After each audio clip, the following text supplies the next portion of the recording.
Hello everyone, in this video we are going to looking at the chapter Logic and Science of Block 2 of the paper Humanism and Logic of Sri Narayana Guru Open University. So let's begin. Introduction. We study certain disciplines in their relation to other disciplines, comparing and contrasting the fundamental principles of various disciplines give us clarity about a discipline and its ways of functioning. The religion, we say, is fundamentally founded on revelation, while the science claims to be fundamentally founded on reason, observation of nature, and reasoning about it.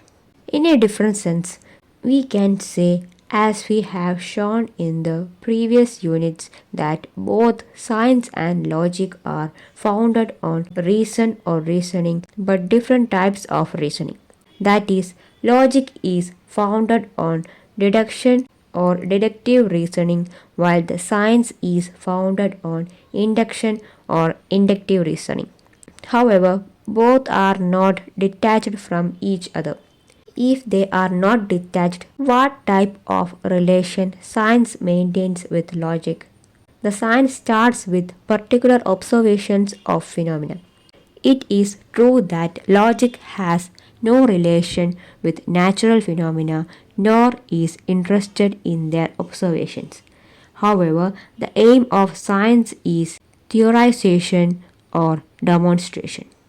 And there comes the relevance of the logic.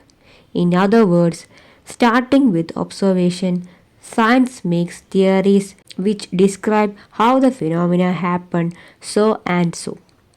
And then scientific laws describe what will happen in a given situation as demonstrable by mathematical equation and logical forms. Scientific method. We prefer to do things scientifically. But what is the scientific way or method of doing things? It is doing a thing carefully or thoroughly. In general sense, the scientific method starts with observation, experimentation, collection of data, and analysis of the same. This will be followed by formulation of theory and then laws. The starting point of scientific activity is observation. We observe patterns of a particular thing or occurrence. Using induction, we arrive at definitions about the essential nature of things. Then, using deduction, we arrive at demonstrations showing why things are what they are. In this way, science aims at definition and demonstration. In the above scene, science resorts to two methods, induction and deduction. Induction is about drawing conclusion with probability from certain patterns of a natural phenomena, and deduction is drawing conclusion with certainty from certain structure of the propositions. Science always claims a special relationship with logic. Historically, science presented itself as a logical enterprise in contrast to religion. Other activities such as art and literature are considered as not part of the logic. Thus, they are often contrasted with the science. That is to say, in the art and literature, we do not follow the above mentioned scientific method. In his book, To Explain the World, the Discovery of Modern Science, the Nobel Prize winning physicist Steven Weinberg examines collaborations and clashes between science and the competing and opposing spheres of religion, philosophy, technology, poetry, and mathematics. In fact, science is as creative as literature and art. But logic comes into play while justifying these creative discoveries. As we have seen, there are many types of logic. Science appears to be the exemplar of logical analysis because the methodology of science is related to ideas such as objectivity, truth, laws, and rationality. Science is explicitly linked to logic through its use of mathematics. The shift to symbolic logic resulted in a form similar to mathematics. This affinity of science with mathematics is in terms of logical or deductive reasoning. Science also draws upon inductive and abductive reasoning. Science could be understood as a discipline that constructs theories based on observations. While doing so, it uses certain logical processes, forming hypotheses and deductively arguing for their consequences are part of theory making. Logic is also manifested in the relations between theories and observations. Many scientific statements and laws are implications. For example, if a piece of litmus is placed in acid, then it will turn pink. Science extensively uses inductive inference as well. For example, a ball that is thrown up in the air falls down. We see this happening many times and in many places. We saw this happening day before yesterday, yesterday, and today. All of them are particular instances. Then we reach from those particular observations to the general claim that whenever a ball is thrown up, it will fall down. Another simple example of science using the inductive inference lies in our statement sun rises in the east. This is a scientifically proven fact. We saw the sun rising in the east in many particular instances in the past. Thus, from those instances, scientists make a general scientific theory sun rises in the east. We also make inductive inferences when we draw conclusions about all members of a class from some observed members. For example, from tasting one drop of seawater, we conclude that all drops of seawater will be salty. We can distinguish between deduction and induction in this manner. Deduction is non-ablative inference and induction is ablative inference. In ablative inference, the conclusion contains more than what is in premises. Scientific explanation models. The central task of science is to give explanations about the natural phenomena and occurrences. By explaining the nature and the world, the faculty of understanding and investigative techniques of human beings progressed till our age. Science aims to explain and understand things. It explains a wide variety of phenomena. It tries to explain why the sky is blue and why objects move.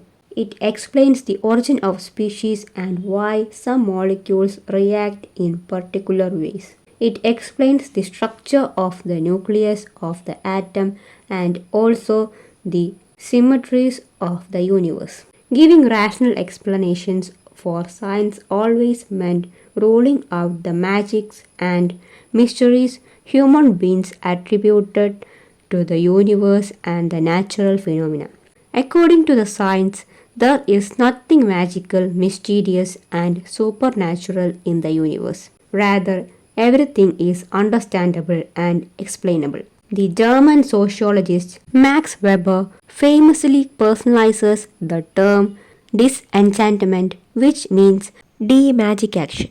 For him, the modern age of science breaks every magic spell. The advent of scientific methods and explanations by using the enlightened reason made the world more transparent and demystified. In that sense, science is primarily ruling out the theological and supernatural accounts of the world. The scientific enterprise lies in its explanation of everything in rational terms. The stress on explanation by science made huge impact on human knowledge and development. There was a time when earthquakes, rise and fall of tides, floods, and natural calamities were presented as mysteries and wonders of the universe. However, science tried to explain them and bring those natural phenomena from the sphere of unknown to the known. Science also tries to reveal the opaque depths of our life. For instance, biology helps to uncover some of the mysteries of the living world. Science, of course, does not claim that its explanations have wiped out the mysteries of the universe. In contrast, in one sense, the more science explains the world to us and the more we know about it, the more mysterious it is. But the scientific business of explanation goes on. Mysteries must give place of facts. We offer scientific explanations to phenomena in the natural world as well as to personal relationships. However, it is true that mostly we use explanation in the context of nature or universe and we use interpretation in the context of human and social sphere. The explanations in our daily life differ in their nature and function. In other words, the scientific explanations have a unique character. We could define explanations in many ways. In order to explain a observed fact, we use various premises and arguments. What is to be explained is called explanandum, and what does explain is called the explans.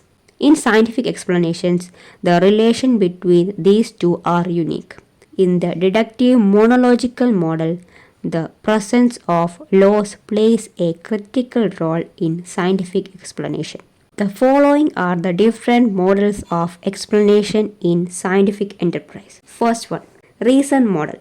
When we are asked to explain why something happened, we might search for reasons for that particular happening. This is called reason model. Here, explanation is done by giving reasons for the occurrence of the phenomenon. If we fail to find such reason, we could call that occurrence accidental. Second one, familiarity model. This model argues that good explanations make unfamiliar happenings familiar. Being familiar implies that there are some phenomena that do not call for an explanation. For example, the explanation of various aspects of heat by the kinetic theory of gases is based on a model that sees molecules as behaving like tiny billiard balls. Third one, reductive nomological model. This is a well-known model of explanation. In this model, explanation is reduced to reduction for a set of premises. At least one of these premises will be a natural law. The structure of the DN model can be given in the following manner. First one, the explanation must be a valid deductive argument. Second one, the explants must contain at least one general law. Third one, the explants must be empirically testable. Fourth one, the sentences in the explants must be true.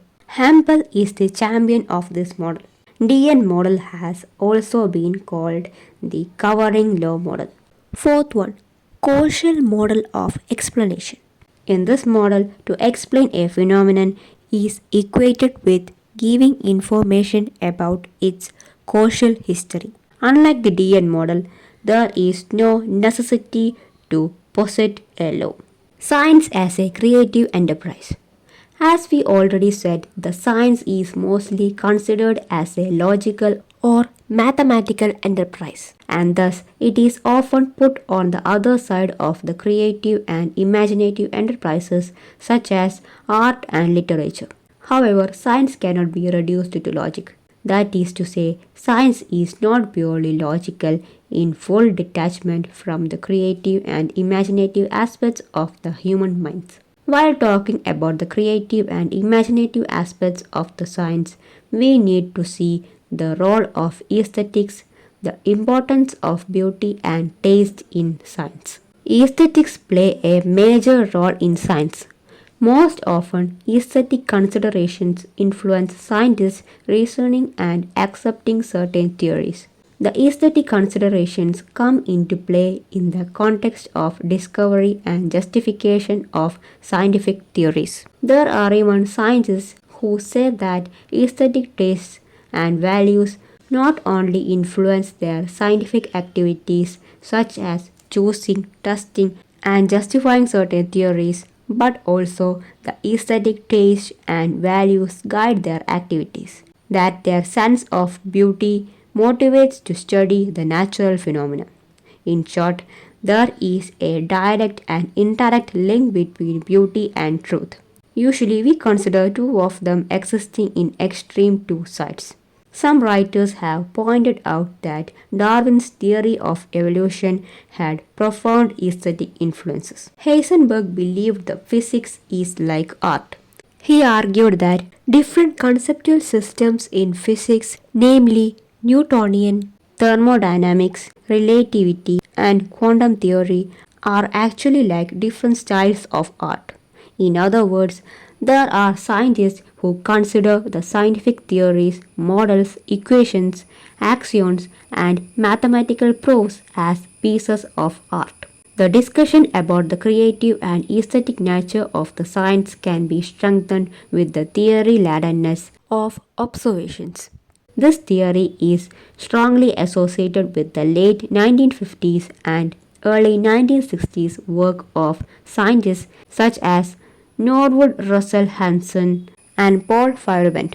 Nowadays, it is a significant part of the philosophy of science. The theory ladenness affirms that all observations and investigations a scientist does are already affected by the theoretical presuppositions they held. According to the theory, there are no pure and objective scientific facts which scientists observe and make theories about. Rather, all observations are chosen by theoretical presuppositions of those who are doing scientific practice. To put it simply and a bit rudely, science is not an objective and logical as we take it to be.